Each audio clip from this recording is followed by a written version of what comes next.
এই মুহূর্তে রাজধানীর তেজগাঁওয়ে আছেন সহকর্মী শাবাব ওয়াসি এবং রংপুরে আছেন রেদওয়ান হিমেল। সরাসরি শুরুতে যাচ্ছি ওয়াসির কাছে। ওয়াসি, বিস্তারিত জানাবেন। মধ্যপ্রাচ্যে যুদ্ধ পরিস্থিতির কারণে জ্বালানি সংকটে বাংলাদেশ সহ গোটা বিশ্ব দীর্ঘ লাইন তেলের জন্য ভোগান্তি যেন কোনো শেষ নেই। 1 মাস অতিবাহিত হয়ে গেছে যুদ্ধের, কিন্তু এখন পর্যন্ত কিন্তু মানুষের ভোগান্তি, সীমাহীন ভোগান্তি কিন্তু আমরা লক্ষ্য করতে পারছি। আমরা এই মুহূর্তে তেজগাঁওয়ের সিটি পাম্পে আছি এবং এখানে আমরা মোটরসাইকেল, ছোট যানবাহন এবং বড় যানবাহন সব যানবাহনের কিন্তু আমরা একটা দীর্ঘ লাইন দেখতে পাচ্ছি এবং এই লাইনটি কিন্তু মূল সড়ক পার হয়ে ওই পাশের সড়ক পর্যন্ত চলে গিয়েছে এবং পাম্প কর্তৃপক্ষ যেটা আমাদেরকে জানিয়েছেন যে তাদের যেই প্রতিদিনের যে ডিমান্ড, অর্থাৎ যুদ্ধ পরিস্থিতির আগে তারা 56,000 লিটার অকটেন এবং ডিজেল তারা কিন্তু সংগ্রহ করতেন, কিন্তু যুদ্ধ পরিস্থিতি শুরু হওয়ার পর থেকে তারা গতকালকে মাত্র 9,000 লিটার সংগ্রহ করতে পেরেছেন ডিপো থেকে এবং আজকে 13,500 লিটার কিন্তু তারা সংগ্রহ করতে পেরেছেন। এবং তারা যেটা বলছেন যে দৈনিক যুদ্ধ পরিস্থিতি শুরু হওয়ার আগে তারা 27,000 লিটার অকটেন এবং ডিজেল তারা কিন্তু বিক্রি করে থাকতেন, এবং তার তুলনায় কিন্তু তারা কিন্তু ডিপো থেকে খুব কম তেল সংগ্রহ করতে পারছেন এবং যার কারণেই কিন্তু তারা বলছেন যে আসলে এই সংকটটা দেখা দিচ্ছেন।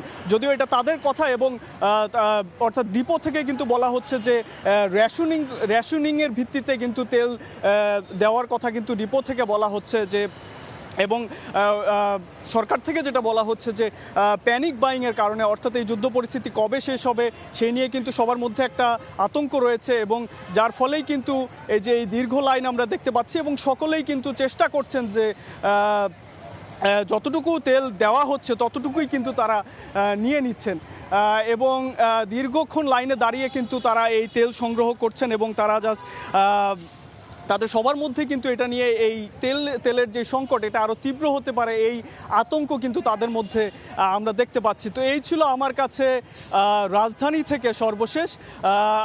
রংপুরে আছেন আমাদের আরেক প্রতিনিধি, তার কাছে জেনে নিব সেখানকার সর্বশেষ। আজ সকাল থেকে রংপুর মহানগরীর বেশিরভাগ তেল পাম্পগুলোই কিন্তু একেবারেই বন্ধ ছিল। আমি এই মুহূর্তে আছি রংপুর নগরীর যে শাপলা চত্বরে নর্দার্ন ইলেকট্রনিক্স পাম্প রয়েছে সেখানে। কিছুক্ষণ আগে কিন্তু এখানে 3,000 লিটার পেট্রোল আসার কারণে কিন্তু আপনারা দেখতে পাচ্ছেন, ক্যামেরার চোখে একটু দেখানোর চেষ্টা করছি যে মোটরসাইকেল যারা গ্রাহক রয়েছেন সেই গ্রাহকদের একেবারে লম্বা লাইন। আজকে সকালবেলা থেকে আমরা বিভিন্ন তেল পাম্পগুলো ঘুরে দেখেছি, সেগুলোতে পেট্রোল, অকটেন, ডিজেল কিন্তু কিছুই ছিল না।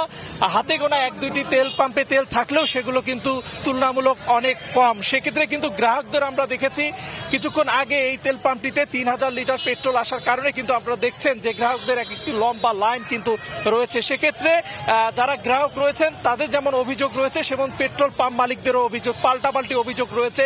গ্রাহকরা যেমনটা বলছেন কিছু অসাধু চক্র সিন্ডিকেট করে মোটরসাইকেল এবং বোতলে করে তেল ক্রয় করে সেগুলোকে বিভিন্ন জায়গায় নিয়ে যেয়ে অধিক মূল্যে কিন্তু বিক্রি করা হচ্ছে, এমন অভিযোগ কিন্তু তারা করছেন। এ কারণে হচ্ছে তেলের সংকট কিন্তু দেখা দিয়েছে। এছাড়াও এই সংকটকে মোকাবেলা করার জন্য জেলা প্রশাসনের পক্ষ থেকে কিন্তু প্রায় 85টি তেল পাম্পে ট্যাগ অফিসার নিয়োগ করা থাকলেও এই তেল পাম্পটিতে কিন্তু কোনো ট্যাগ অফিসারকে এসে আমরা খুঁজে পাইনি। প্রশাসনিক কর্মকর্তারা যারা আছেন তাদেরকে আসলে দেখভাল, আইন শৃঙ্খলা পরিস্থিতি দেখভালের জন্য রাখা হলো, তেমন কিন্তু তারা আইন শৃঙ্খলা পরিস্থিতি কিন্তু দেখভাল করছে না, এমন অভিযোগও কিন্তু গ্রাহকদের পক্ষ থেকে কিন্তু আমাদেরকে জানানো হয়েছে।